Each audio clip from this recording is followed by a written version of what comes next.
tout de suite l'interview de Icy Drag que l'on peut retrouver à la fois dans la finale La France a un incroyable talent, mais aussi et surtout sur la scène de la Nouvelle Ève, dans le spectacle La Folle Illusion. Et elles chantent magnifiquement bien.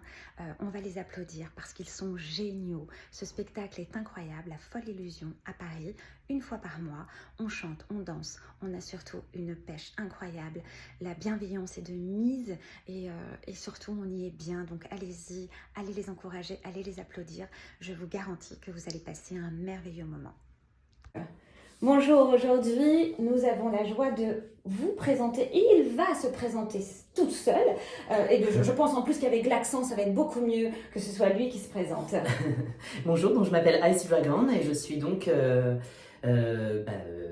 drag queen dans le spectacle de La Folle Illusion aujourd'hui. D'accord, et donc comment est arrivée cette envie d'être sur scène, de se transformer, les rencontres que vous avez faites pour arriver sur scène et dans ce spectacle? Donc je suis en fait drag queen depuis 3 ans et demi, mais je suis comédien-chanteur depuis à peu près 11 ans. J'ai été dans une comédie musicale qui s'appelle La Boule Rouge et où j'ai été pris pour interpréter le rôle d'un travesti. Et donc du coup, avant je faisais pas du tout de drag et suite à ça, j'ai découvert le milieu du drag, RuPaul's Drag Race, et j'ai trouvé ça génial, j'ai trouvé ça hyper intéressant et je me suis dit que c'est ça que je voulais faire et c'était un créneau pour moi à saisir et à prendre pour être là aujourd'hui. Et j'ai rencontré plein de personnes dans ce milieu-là, dont Texas Slater, et c'est pour ça qu'aujourd'hui, elle m'a proposé de participer à La Folle Illusion. On parle toujours de l'enfance sur Vivre FM et je voudrais savoir où est-ce que vous avez grandi. Et quand on est enfant, il y a toujours une première fois. Donc on parlera des premières fois. Donc tout d'abord, où avez-vous grandi? Est-ce que vous pouvez nous parler de ça? Alors moi je suis originaire de Charente-Maritime, donc Saintes. Donc j'ai grandi là-bas à peu près pendant 20 ans.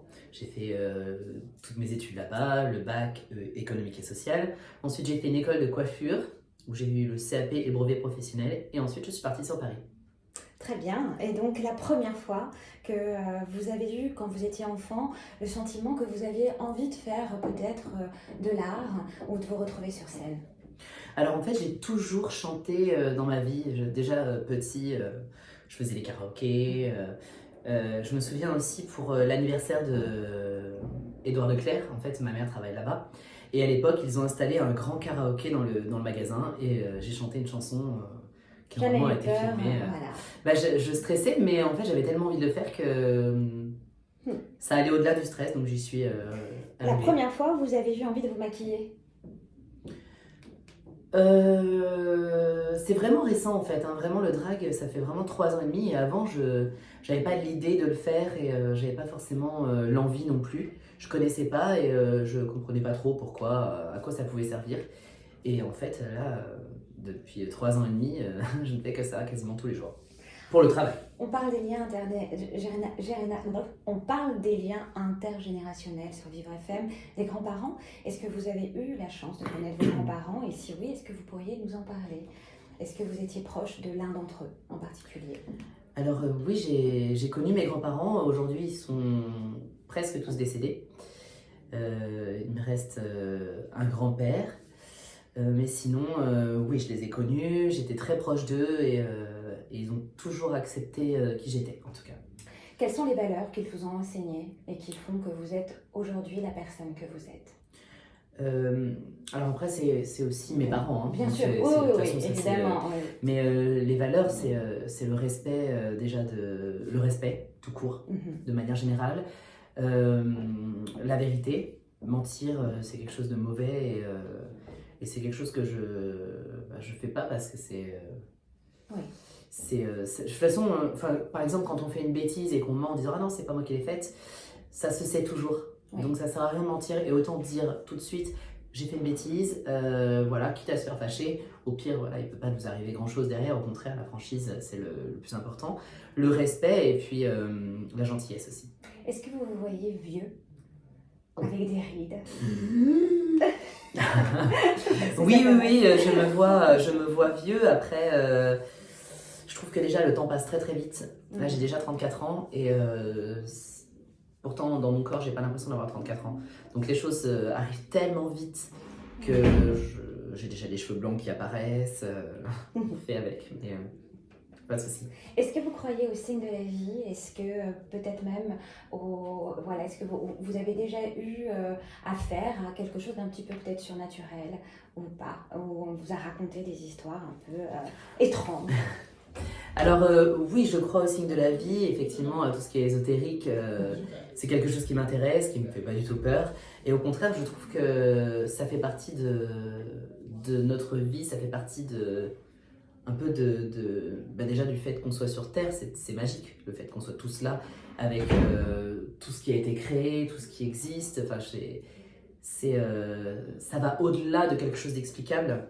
Et donc je pense que effectivement la magie et tout ce dont on a parlé effectivement sont pour moi importants et puis j'y crois. Est-ce que vous êtes parrain d'une association ou, si vous n'êtes pas parrain d'une association, est-ce que vous défendez des causes? Quelles sont les causes qui vous tiennent à cœur? Alors je ne suis pas parrain d'une association, par contre j'ai commencé ma première scène grâce à l'association Because, qui est une association pour les personnes bi. D'accord. Et donc ils ont fait tout un événement, donc c'était le 23 mars 2018, c'est là que IC a fait sa première scène. Et donc c'est une association qui me tient à cœur. Il y a aussi l'inter-LGBT qui m'a permis de faire la première Pride sur Paris en 2018 également. Et où j'ai chanté pour la première fois en IC devant autant de monde. Enfin, je l'ai fait justement le 23 mars, mais après, à cette Pride, il y avait des milliers et milliers de personnes en fait. Et c'était fou. Et donc c'est des associations qui m'ont fait confiance aussi. Mais je ne suis pas parrain d'association. Parfait, merci. Par contre, est-ce que vous aurez... Oui, par contre, j'ai créé avec d'autres personnes, on est 6 sur ce projet-là, un calendrier queer qui est sorti donc l'année dernière, donc ça c'est jusqu'à cette année. Et en fait, c'est un calendrier à but associatif. Donc tous les bénéfices ont été reversés à 5 associations. Bravo. Du milieu LGBTQIA+. Est-ce que vous auriez un mot à ajouter à nos auditeurs et nos téléspectateurs? Eh bien, il faut être qui l'on est et qui l'on a envie d'être. Donc, pour moi, en tout cas, il n'y a aucune barrière. Tout est possible à partir du moment où on y croit. Et il y a des gens aussi qui peuvent être là pour vous aider à vous assumer et être qui vous avez envie d'être. Donc, c'est très important de ne pas se travestir dans sa propre vie. Bravo, il faut être soi. Merci beaucoup, beaucoup. Merci beaucoup.